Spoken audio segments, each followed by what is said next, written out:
કરીને કોંગ્રેસ પક્ષ દ્વારા આપની પાસેથી રાજીનામું લેવામાં આવ્યું છે, શું કારણ છે ને હવે કેસરીઓ ક્યારે ધારણ કરવાનું? આ વાત તો આમ તો જુઓ તો તમે કોંગ્રેસ પાર્ટીના આલાકમાન્ડના હાઈકમાન્ડના નેતાઓને પૂછી શકો છો, પણ કદાચ એમને ક્યાંક ને ક્યાંક એવી વસ્તુઓ લાગી હશે, અણસાર આવી હશે, એટલે એમને કદાચ રાજીનામું લીધું હોય. પણ રાજીનામું નથી માંગ્યું, એમણે જ એમના લેટર દ્વારા આદેશ દ્વારા છે એ વિપક્ષના નેતા પદમાંથી મને દૂર કર્યો છે, એવા મને સમાચાર ઇલેક્ટ્રોનિક અને ટીવી પ્રિન્ટ મીડિયાના માધ્યમથી મળેલા છે. પક્ષને નુકસાન કરતા હોવાની વાત છે, શું પક્ષને આપ નુકસાન કરી રહ્યા છો? એ તો કોંગ્રેસ પાર્ટીના નેતાઓને ખબર પડે, કારણ કે 25 વર્ષ ત્યાં કોંગ્રેસને ટકાવી રાખવામાં મારો મહદઅંશે મોટો ફાળો છે. મારા જીવનના 25 વર્ષ કોંગ્રેસ પાર્ટીમાં મેં કાઢ્યા છે. કોંગ્રેસને ટકાવી રાખવા માટે ખૂબ તાકાતથી જિલ્લામાં કામ કર્યું હતું. કોંગ્રેસ પાર્ટી જિલ્લા પંચાયતમાં પણ જ્યારે તૂટતી હતી ત્યારે જિલ્લા પંચાયત ટકાવી રાખવા માટે અમે ખૂબ મોટો સહયોગ અને અમારું શક્તિઓ છે એ કામે લગાડી હતી. છતાં પણ કોંગ્રેસ પાર્ટી એવો આક્ષેપ કરે, કયા નેતાએ આક્ષેપ કર્યો છે એ મને જાણ નથી, પણ એની સામે કોંગ્રેસ પાર્ટીમાં અમારો ખૂબ મોટો સહયોગ રહ્યો છે. અર્જુનભાઈ, ખાસ કોંગ્રેસને બચાવવા માટે આપે તનતોડ મહેનત કરી છે, ડિઝાઇન લગાવી દીધી છે, પરંતુ એવી કઈ ઘડી એવી કે આપે કેસરીઓ ધારણ કરવો પડશે, શા માટે? સમગ્ર ભારતમાં એક આખું ધર્મમય વાતાવરણ છે.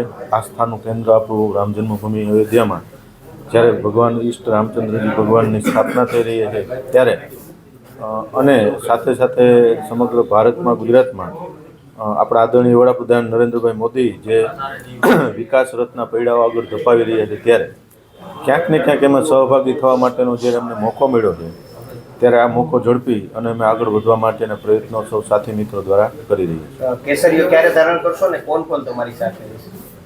જિલ્લામાંથી, તાલુકામાંથી ઘણા બધા કાર્યકર્તાઓ આવી શકે, જિલ્લા પંચાયતના સભ્યો પણ આવી શકે, સહકારી ક્ષેત્રના આગેવાનો, સામાજિક આગેવાનો અને સંગઠન સાથે જોડાયેલા ઘણા બધા મિત્રો એવા છે કે એને અમે આદરપૂર્વક સ્વીકારશું. આવવા માટેના જે પ્રયત્નો કરે એને માનભેર છે એ સંગઠનના નેતાઓ સાથે વાત કરી અને સરસ રીતે સ્વીકારી. અર્જુનભાઈ, કોંગ્રેસ છોડવાનું મુખ્ય કારણ શું?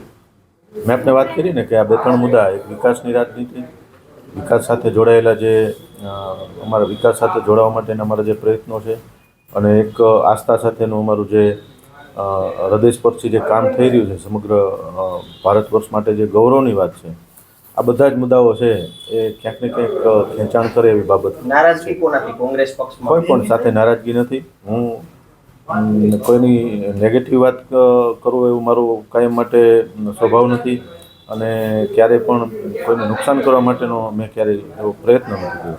માત્ર અને માત્ર પોઝિટિવ વાત કરી અને જે કાંઈ વિકાસની વાતમાં આપણે બધાને સહયોગી થાય એના માટેના પ્રયત્ન છે મારા રાજકારણના જાહેર જીવનમાં રહ્યા છે.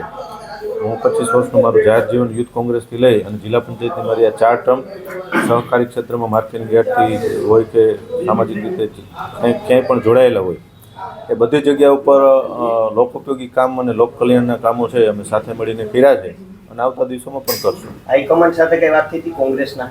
ના, કોંગ્રેસના કોઈ એવા હાઈકમાન્ડ સાથેની એવી કોઈ ચર્ચાઓ નથી, પરંતુ હાઈકમાન્ડને ક્યાંક નાની મોટી બાબતની અણસાર મળ્યો હોય અને પછી એમણે શું નિર્ણય લીધો હોય એ મને બાબતની ખબર હાલમાં નથી. કોઈ ચોક્કસ સમય કેસરીઓ ધારણ કરવાનો?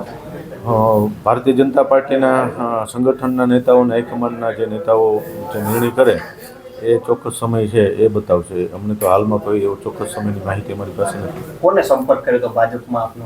ભારતીય જનતા પાર્ટીમાં નીચેના સંગઠનના આગેવાનો જે છે સંગઠન સાથે જોડાયેલા, એ સંગઠનના તમામ આગેવાનો છે એમની સાથેનો સંપર્ક, અમારી સાથે ચર્ચા, મિટિંગ અને આગળ તૈયારી માટેની છે.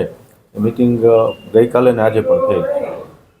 છેલ્લો સવાલ, લોકસભાની ચૂંટણી નજીક આવી રહી છે, કયા પ્રકારે મહેનત?